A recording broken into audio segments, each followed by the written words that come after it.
ہم اپنے نبی پاک سے یوں پیار کریں گے. اس دھرتی پر تشریف لائے اور جب میرے آقا تشریف لائے، میرے آقا آئے، بابو تم بھی پیدا ہوئے ہو نا، تم بھی پیدا ہوئے، تم بھی پیدا ہوئے، سب لوگ پیدا ہوئے، کیا بچہ کیا بوڑھا کیا جوان، ہم بھی پیدا ہوئے، آپ بھی پیدا ہوئے، ہے نا؟ بولیے پیدا ہوئے نا. مجھے ایک بات بتانا، جب آپ کا یہ بچہ پیدا ہوا تھا تو پیدا ہونے کے بعد مسکرانے لگا تھا، ہنسنے لگا تھا؟ ارے جب بچہ پیدا ہوتا ہے تو ہنستا ہے نہیں، روتا ہے. تو بہت چالاک کیا بات ہے، بچہ پیدا ہوتا ہے تو بولیے روتا ہے، بچہ پیدا ہوتا ہے تو روتا ہے، زور سے بولیے روتا ہے. دنیا میں کوئی بھی بچہ پیدا ہوتا ہے تو فوراً رو دیتا ہے، اور شاید آپ نے دیکھا ہو کہ اگر کوئی بچہ پیدا ہونے کے بعد نہیں روتا ہے تو ڈاکٹر مار مار کر اس کو رلاتا ہے. بے شک سبحان اللہ. پیر بچے کا پکڑ کر الٹا ٹانگ دیتا ہے تاکہ بچہ رو دے، پھر بھی نہیں روتا ہے تو دھیرے دھیرے بچے کی پیٹھ پر مارتا ہے تاکہ بچہ رو دے. بات سمجھ رہے میری؟ نہیں سمجھ رہے؟ اور سنیے، اگر بچہ نہیں روتا تو پھر گھر کا چچا روتا ہے. نہیں سمجھے؟ نہیں سمجھے؟ اگر بچہ نہیں روتا تو ماں رونے لگتی ہے، دادی رونے لگتی ہے، پھپھی رونے لگتی ہے، نانی رونے لگتی ہے، خالہ رونے لگتی ہے، باپ رونے لگتا ہے، دادا رونے لگتا ہے، بھائی رونے لگتے ہیں، اور جی چاچا بھی رونے لگتے ہیں. ہوتا کہ نہیں ہوتا؟ سب رونے لگے، بہنیں رونے لگی، عورتیں رونے لگی، گھر کے جوان رونے لگے. کیا ہوتا ہے؟ نہیں سمجھے؟ کیا ہوا؟ بچہ بڑا پیدا ہوتا کہ نہیں ہوتا ہے؟ دنیا کا کوئی بھی بچہ جب پیدا ہوتا ہے تو روتا ہے، اس لیے کہ اس کا رو دینا اس کی زندگی کی علامت ہے. اور اگر نہیں روتا تو لوگ سمجھتے ہیں کہ مرا پیدا ہوا ہے، تو پھر گھر کے لوگ رونے لگتے ہیں. بات سمجھ رہے ہیں؟ دنیا کا کوئی بھی بچہ ہو پیدا ہونے کے بعد روتا ہے، لیکن یہ صرف میرے آقا کی شان ہے کہ جب اللہ کے نبی اس دھرتی پر تشریف لائے تو میرے آقا روئے نہیں، بلکہ آقا جب دنیا میں آئے تو مسکراتے ہوئے.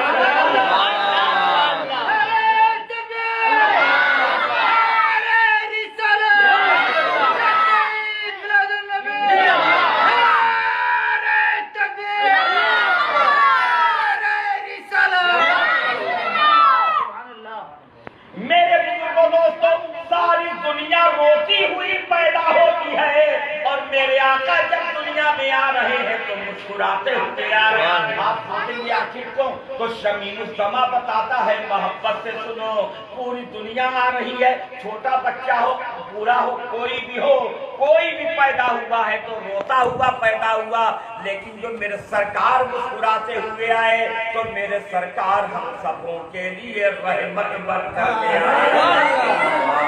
سرکار ہم سبوں کے آقا بن کر کے آئے ہیں، میرے سرکار ہم سبوں کے داتا بن کر کے آئے ہیں، میرے ساتھ سرکار ہم سبوں کے لیے جنت کا باعث بن کر کے آئے ہیں. اب تک دنیا رو رہی تھی کہ لڑکیوں کو زندہ دفنا دیا جاتا تھا، عورتیں بیوہ ہوتی تھی ان کے شوہر کے ساتھ انہیں جلا دیا جاتا تھا، ورنہ انہیں منحوس سمجھا جاتا تھا، انہیں گھر کے اندر قید کر دیا جاتا تھا. جو کالا ہوتا تھا اسے گورے پر کوئی فوقیت نہ ہوتی تھی، غلامی کا دورہ تھا. آ رہی تھی، لوگ پریشان تھے، میرے آقا آئے اور آتے ہی دنیا میں اللہ کے نبی نے مسکرا کر کے بتا دیا کہ اے دنیا والو اب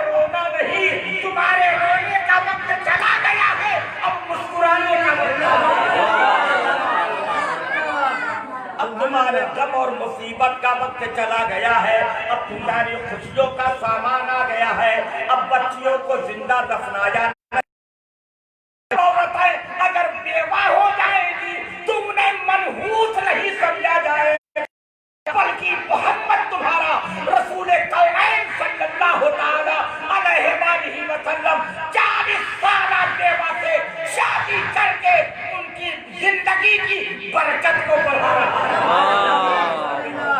ہے۔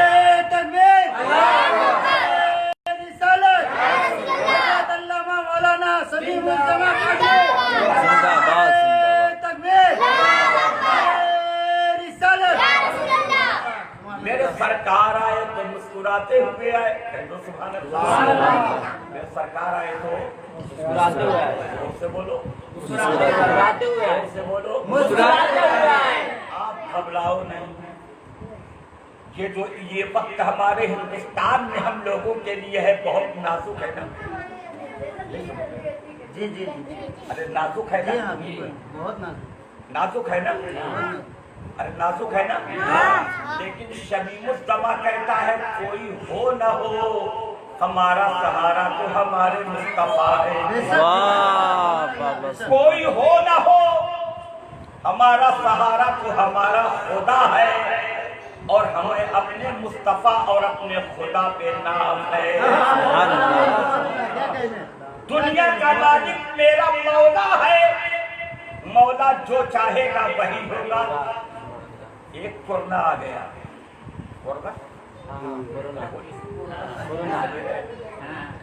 پوری دنیا کی کھٹیا کھڑی ہو گئی، نہیں سمجھ رہے؟ سب کا ستیہ ناش ہو گیا۔ یہ میرے خدا، یہ میرے خدا کی قدرت ہے، اللہ جو چاہے گا وہی ہوگا۔ دنیا ہزار بگاڑنے کی کوشش کرے، اللہ جسے رکھے اسے کون چکھے؟ کیا بات ہے، بولیے، کیا کہنے سر، اللہ جسے رکھے اسے کون چکھے؟ جب مولا ہمارے ساتھ ہے تو دنیا کا کوئی کتنا ہی گاما پہلوان ہو، کچھ بھی ہو، ہمارا کچھ بگاڑ نہیں سکتا ہے۔ ہمارا بھروسہ تو اپنے مولا پہ ہونا چاہیے، اور ہم اپنا بھروسہ اپنے رب قدیر پر رکھتے ہیں، اور جب رب قدیر پر ہمارا بھروسہ ہے تو ہماری حفاظت کرنے والا بھی وہی ہمارا مولا ہے۔ کوئی کچھ نہیں کرتا ہے، تو ہم اپنے بچپن سے سنتے آ رہے ہیں، دیکھتے آ رہے ہیں، کیا سے کیا ہو گیا، کیا سے کیا ہو گیا، کیا سے کیا ہو گیا۔ لیکن مسلمان جیسے تھا ویسے ہے۔ بے شک سبحان اللہ۔ ارے بولیے نا، کب ہو گئے؟ نا جیسے تھے ویسے، ارے بنارس کا فساد ہم نے دیکھا ہے، بھاگلپور کا فساد ہم نے دیکھا ہے، جمشید پور ٹاٹا کا فساد ہم نے دیکھا ہے، علی گڑھ اور متھرا کا فساد ہم نے دیکھا ہے۔ بتاؤ، یہ بنگال کلکتہ کا فساد ہم نے دیکھا ہے، نہیں جانتے آپ؟ ارے آپ نہیں جانتے؟ بنگال کا فساد اتنا زبردست ہوا تھا کہ جب دلی سے صدر کو آنا پڑا تھا، کئی مہینے تک فساد چلا تھا، اور صدر آیا ہے، جب صدر آیا ہے اور کسی بنگال کے کسی شہر کلکتہ کی کسی روڈ سے گزرا ہے تو اس کی گاڑی کے سامنے کسی نے اپنی بلڈنگ سے ایک مسلم بچے کی دونوں ٹانگ کو چیر کر کے اس کے سامنے پھینک دیا تھا۔ یہ ہوا تھا، اور وہیں سے وہ صدر واپس ہوا، فوراً فوجی حکم اس نے نافذ کیا، دلی جا کر فوج آئی اور فوج نے پورا قبضہ کیا۔ آج آپ پیر خانہ، ٹکیا پاڑا، یہ سلکیا، یہ سب کیا سمجھتے ہیں؟ یہ مسلم آبادی تھی، مسلم آبادی تھی۔ مسلمان کو ختم کرنے کی کوشش کی گئی، لیکن شمیم الدمع پوچھتا ہے کیا مسلمان ختم ہو گئے؟ ارے مسلمان بنگال میں کم ہو گئے؟ نہیں، کم ہو گئے؟ آبادی ہماری کم ہو گئی؟ نہیں۔ ہم کہاں کم ہو گئے؟ ہم کہاں کم ہو گئے؟ اور سن لو ایک بات، بکری ذبح کی جاتی ہے، بکری سمجھتے ہیں نا؟ کیا بولتے ہیں؟ کھسی ذبح کیا جاتا ہے، ایک ایک دن میں جو بقرعید کا دن ہوتا ہے تو آپ سمجھتے ہزاروں لاکھ کی تعداد میں کروڑوں کی تعداد میں بکری اور کھسی ذبح ہوتے ہیں. ارے بولیے ارے ہر حاجی پر قربانی واجب ہے اور 50 لاکھ 55 لاکھ 60 لاکھ حاجی ہوتے ہیں سب وہاں مینا میں قربانی کرتے ہیں. وہ تو ایک جگہ کی قربانی 50 اور 60 لاکھ کی ہے. کلکتہ میں کتنی قربانی ہے دیکھو. ارے یہ ہاوڑہ میں بنگال میں کتنی قربانی ہے دیکھو. کم ہوتی ہے. ایک ایک آدمی 7 بکرے 10 بکرے 20 بکرے ذبح کرتا ہے نا. تو یہ صرف وہ بنگال کی حالت ہے پورے ہندوستان میں اور ہندوستان چھوڑو پوری دنیا میں. ارے پوری دنیا میں کتنے جانور ذبح ہوتے ہیں لیکن جو خدا کی راہ میں قربان ہوتا ہے وہ گھٹتا نہیں ہے بڑھتا چلا جاتا ہے.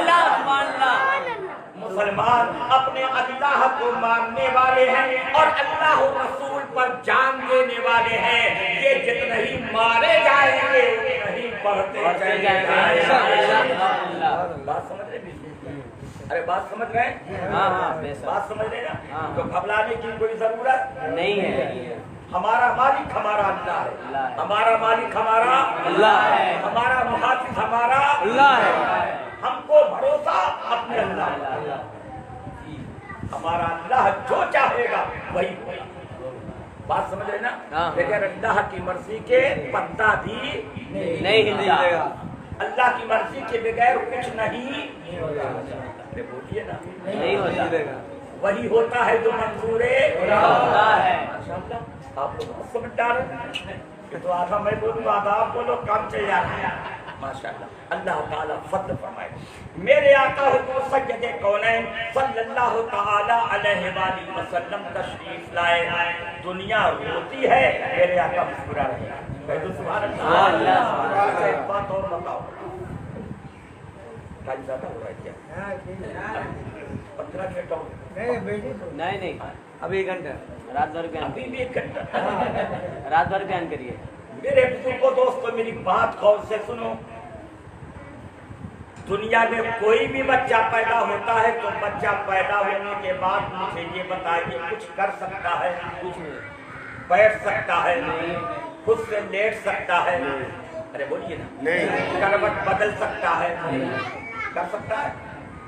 دنیا کا کوئی بھی بچہ ہو کوئی حرکت کر نہیں پاتا.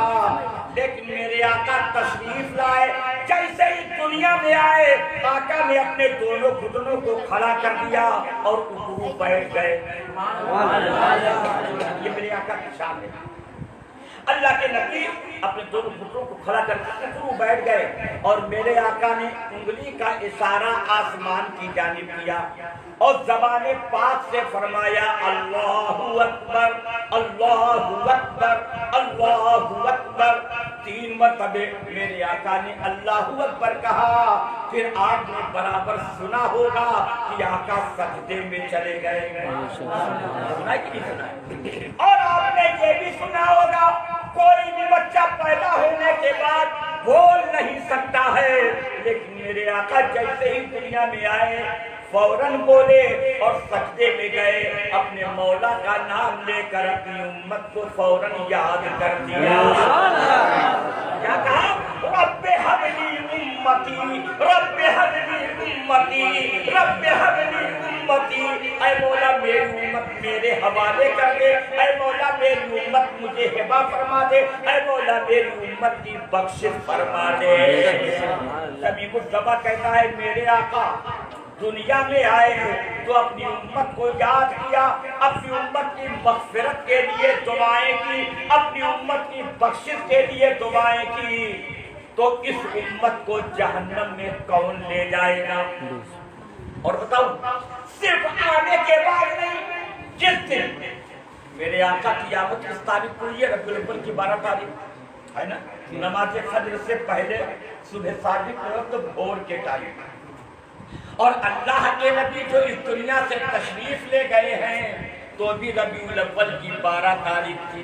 ربیع الاول کی 12 تاریخ. سورج نکل آیا تھا. سورج مطلب اجالا پھیل چکا تھا. اشارہ دے دیا آقا نے کہ اب روشنی پھیل گئی ہے، اب پوری دنیا اجالے والی ہو گئی ہے۔ اس کے بعد میرے آقا اس دنیا سے رخصت ہو گئے۔ 12 ربیع الاول کو رخصت ہوئی۔ میرے آقا جب قبر میں تشریف لے گئے، صحابہ کرام نے آپ کو تجہیز و تکفین کیا، غسل دیا، کفن دیا، قبر نور میں لٹایا۔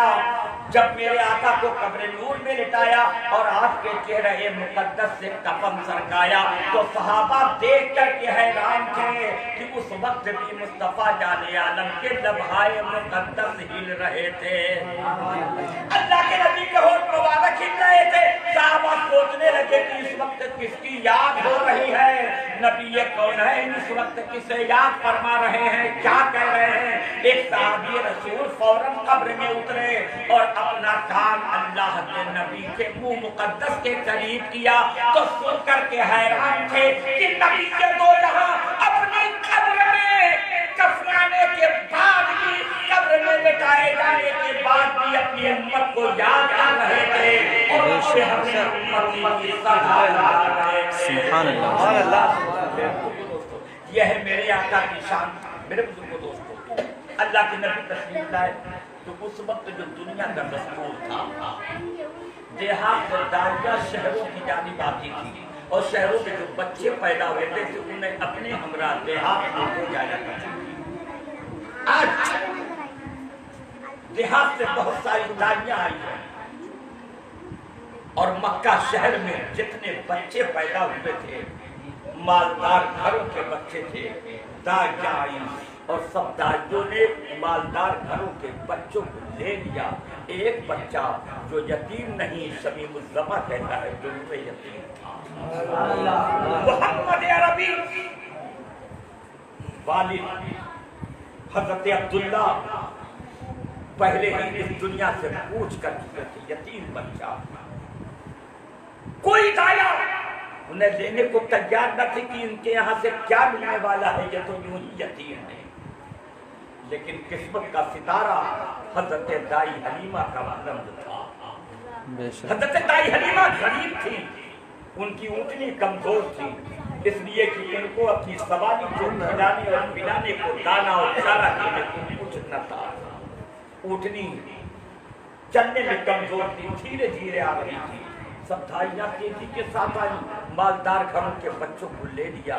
حضرت محمد عربی صلی اللہ علیہ وسلم کو کوئی دایا لینے کے لیے راضی نہ ہوئی۔ کیسے ہوتی؟ اس لیے کہ قسمت کا ستارہ تو حضرت حلیمہ سعدیہ کا حضرت حلیمہ بعد میں آئی، معلوم ہوا کوئی بچہ نہیں بچا ہے، صرف ایک یتیم ہے، بلکہ درر یتیم ہے، آمنہ کا بیٹا ہے۔ حضرت حلیمہ سعدیہ کے شوہر نے کہا جاؤ دیکھو اب کوئی نہیں ہے، اسی بچے کو دیکھو۔ حضرت حلیمہ حضرت بی بی آمنہ سے اجازت لے کر گھر میں داخل ہوتی ہے۔ محمد عربی جس کمرے میں آرام فرما رہے تھے، حضرت دائی حلیمہ پہنچی اور جیسے ہی حضرت دائی حلیمہ نے محمد عربی کے چہرے پر نگاہ ڈالی، محمد عربی نے حضرت دائی حلیمہ کو دیکھا تو میرے آقا نے فوراً مسکرا دیا اور مسکرا کر کے بتا دیا دائی حلیمہ اب تو تمہارے مسکرانے کا وقت آ گیا ہے۔ دائی حلیمہ نے فوراً حضرت محمد عربی کو اپنی گود میں لیا اور جیسے ہی گود میں لیا لے کر کے اپنا داہنا پستان دودھ پلانے کے لیے بڑھایا۔ اللہ کے نبی محمد عربی نے ان کی داہنے چھاتی سے دودھ پی لیا۔ جب داہنے چھاتی سے دودھ پی لیا تو بائیں چھاتی بڑھایا۔ جیسے ہی بائیں چھاتی کے پاس محمد عربی کا منہ لے کر کے جاتی ہے، میرے آقا اپنا منہ ہٹا لیتے ہیں۔ محمد عربی نے اپنا منہ بائیں جانب کی چھاتی سے ہٹا لیا۔ کیوں ہٹا لیا؟ اس لیے کہ محمد عربی تو کجا من کجا مصطفیٰ مجتبی خاتم المرسلین یا رحمت للعالمین۔